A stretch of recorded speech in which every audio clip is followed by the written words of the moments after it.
Guys, welcome to Clockwork Noodles. We're back for another video of Requiem of the Rose King. This is episode number 14. I am back from my break. I'm sorry there was slight delays on the channel. I'm back ready to go with another episode, and there's a lot of things going on this episode. My notes are intensive and trying to explain what's going on, why it's going on, what the implications are, and why certain things are happening the way they are.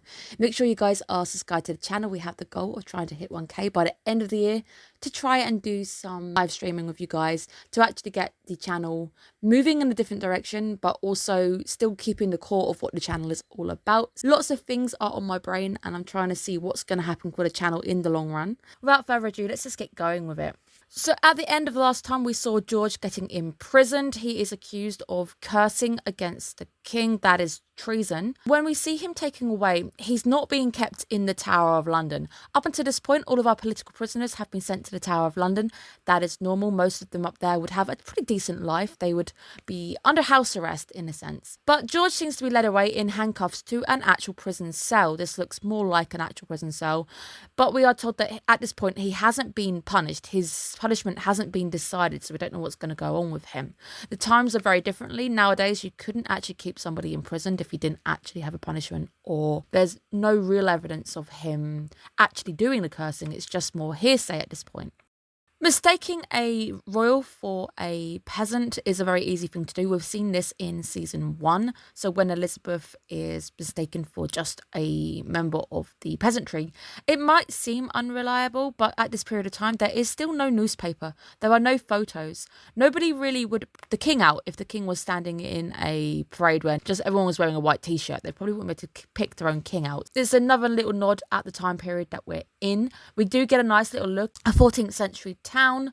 We are introduced to the idea of lepers. Lepers are shunned because of the disease that they carry, but they are seen, especially in a period when it's all very religious, as you've done something against God, this is your punishment. The reason why Richard sees the leper and sees nothing more than just a cape, which is defining the two, is actually quite true, that one's being shunned for the way their body is, but the other one is being able to hide a secret because of who they belong to.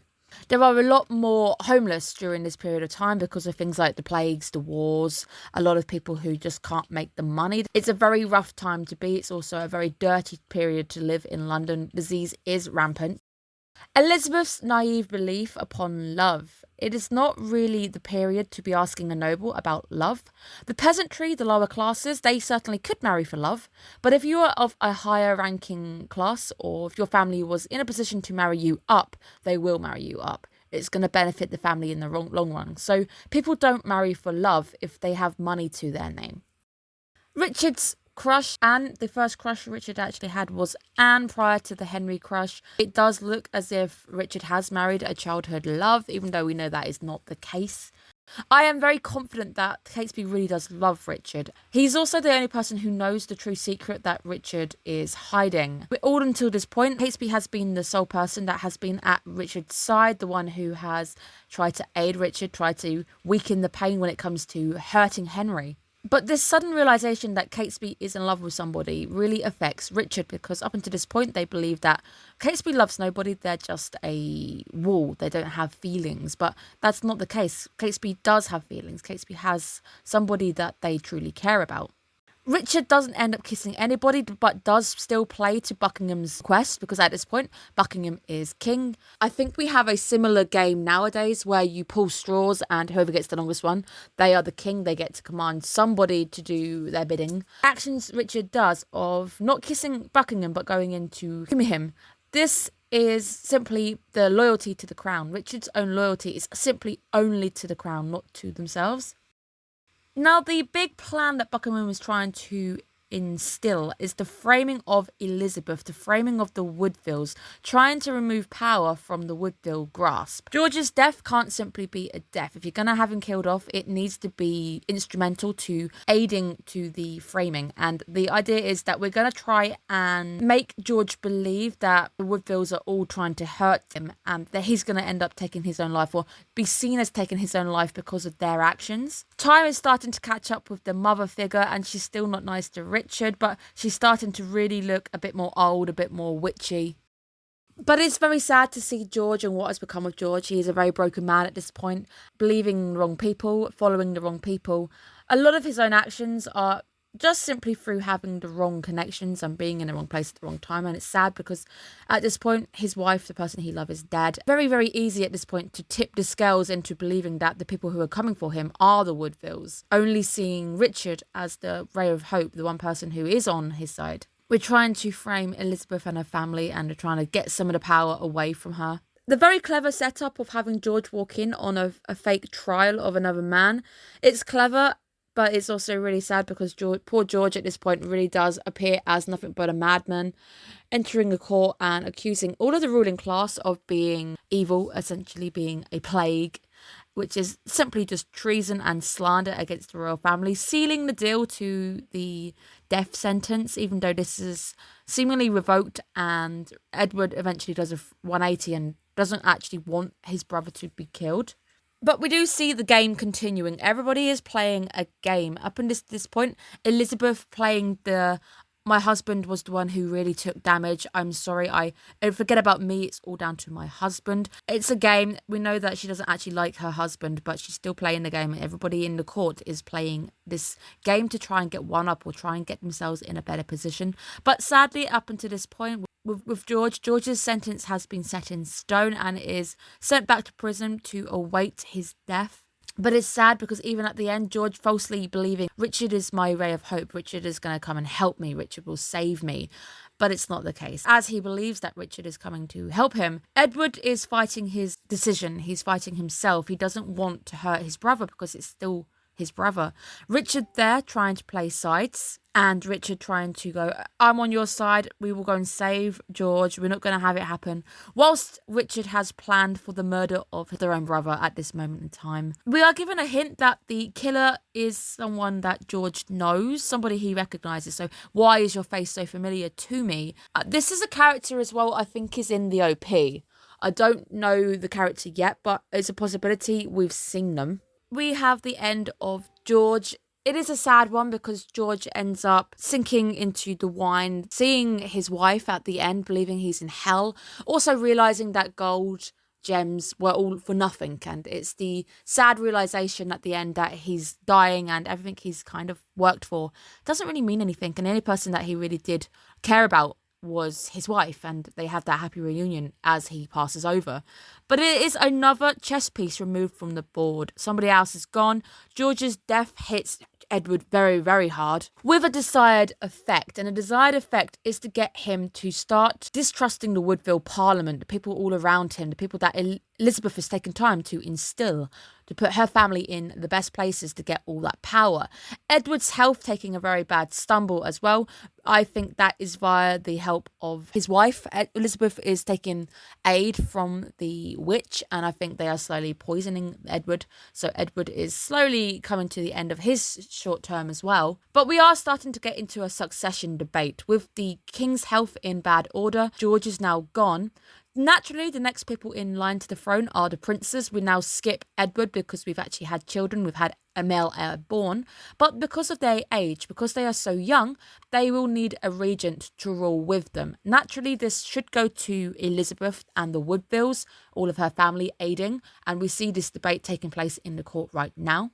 But we're starting to see some of the court is split. Some of the court is starting to back Richard as being even a regent, even just being a guiding light to the princes if they're on the throne. Because naturally the princes are next, but Richard could be the regent, brother of the king. So we're still trying to make a play for male blood, trying to divert going into the queen and having her as a regent. Some people are trying to fight for Richard. Some of it will be down to the works of Buckingham pulling strings in the background. Elizabeth gave us a bit more of a hint of who she was. She was married to a Lancaster, the enemy essentially, and her husband died at St Albans, a town near me. I used to go to university in Hatfield, Hertfordshire. St Albans is a town over, so if you go there, it's very beautiful. I graduated in St Albans Cathedral, which is quite cool.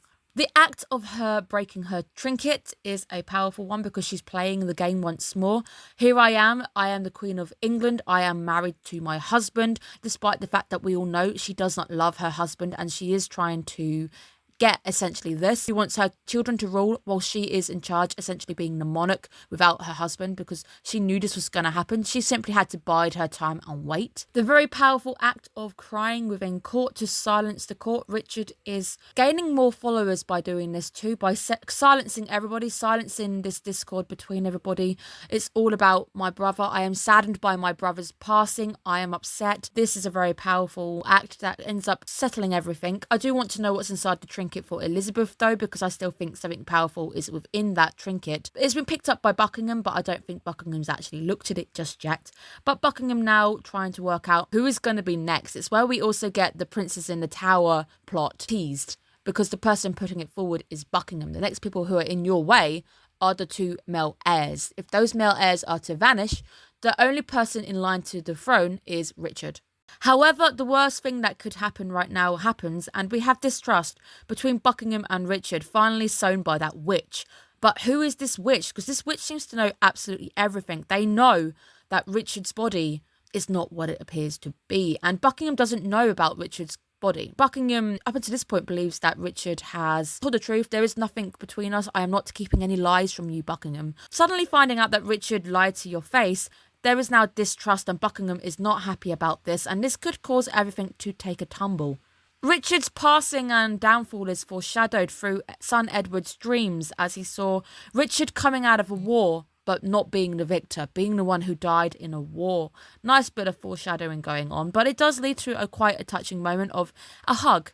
It's like, I'm sorry that this hug isn't going to be seen as manly, but can I have a hug and I will try and get better.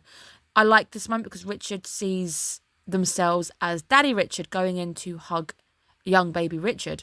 This is a nice moment with Richard acting like their father did and hugging, even though it's not their own child, hugging their son. Catesby is confronting Buckingham, actually slams Buckingham against the wall to try and protect Richard, stating that, if any harm comes to Richard, I'm the one that you'll be facing. I'm the one that is going to sort it all out. The one who has stood by Richard the most is Catesby, and I'm so sad that I don't think Richard realises that Catesby is the person that you should have kissed. You should have gone in to kiss that person because they're the one you trust the most, because you should trust him the most. But the end credits, perhaps the king has died. Something bad has happened with the king, so we're about to find out. But it is only time that the king is about to pass away because the health is getting worse, and I think the king is being poisoned. If the king goes early right now, that is also going to be a bit of a roadblock for Buckingham and his plan, because up until this point, the court is still split. Not everybody is on Richard's side. Not enough people are on Richard's side to go, yes, Richard can be the regent. It's a very interesting episode. There's a lot of political things going on in the background, a lot of things that mean different things. So hopefully me going through very simplifying everything, making sure that you understand what each action means, why certain people are acting the way they are, why certain things are happening, why the Queen is standing up right now and declaring that she's the Queen of England. All of these things are very important for those characters, and it's all about power. It's a Game of Thrones, essentially, trying to make sure that the power is secure where it needs to be, and Buckingham is obviously trying to secure his sovereign on the throne, but now that is now distrusted. There's going to be a big issue if Buckingham is suddenly playing against Richard, but this also means that Buckingham has nobody to put on the throne. Aside the two princes and Richard, you're going to struggle to find another monarch unless you're going to go for Richard's son. Very interesting things are now happening. I hope you guys are having a good day, have had a good weekend, have a good Easter. I will see you guys again next week for another episode. Take care of yourselves, guys. Bye-bye.